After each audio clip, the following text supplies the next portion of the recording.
என் அன்பு தெய்வ பிள்ளைகளே, அனைவருக்கும் இனிய புத்தாண்டு நல்வாழ்த்துக்கள்.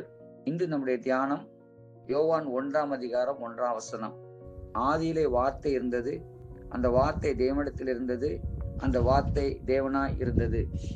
யோவான் நற்செய்தி ஆக்கியோன் மட்டும் இயேசுவின் பிறப்பை வைத்து சுவிசேஷம் எழுதாமல் ஆதியாமத்துக்கு முன்னதாக செல்லுகிறார் என்று சொன்னால், மாம்சத்திலே வெளிப்பட்ட இயேசு கிறிஸ்து உலக தோற்றத்துக்கு முன்னே அவர் இருந்தார், இருக்கிறார். அந்த வார்த்தை மாம்சமானது என்று சொல்கிறது. என்று சொன்னால், அந்த மாம்சமான தெய்வம் மனிதர்களோடு ஐக்கியம் வைத்துக் கொள்ளும்படியா இந்த பூமியிலே வெளிப்பட்டார்.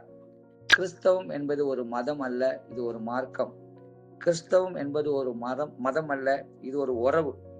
தேவனோடும் சக மனிதரோடும் நாம் பாராட்ட வேண்டிய உறவு.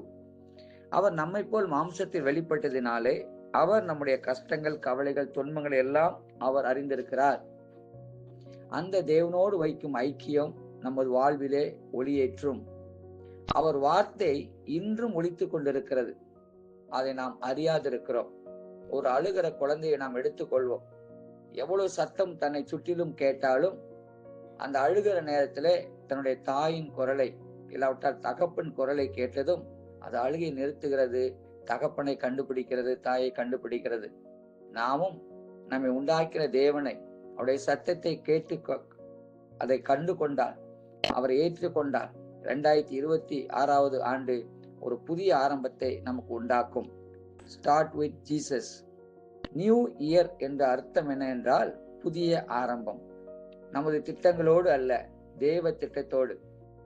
ஆதியிலே அவர் இருந்தது போல நமது புது வருடத்திலும் இயேசுவை அழைப்போம்.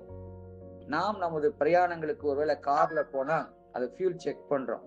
இல்லாவிட்டால் மற்ற பிரயாணங்களை செல்லும் பொழுது தேவையான பணம், துணி, மற்ற ஆயத்தங்களை செய்கிறோம்.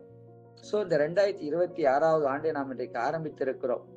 ஸோ இதற்கு நாம் எதை எடுத்து செல்கிறோமோ இல்லையோ, ஆண்டவராகிய தேவன் இயேசு கிறிஸ்து நம்முடன் இருக்க அவரை அழைத்து செல்வோம்.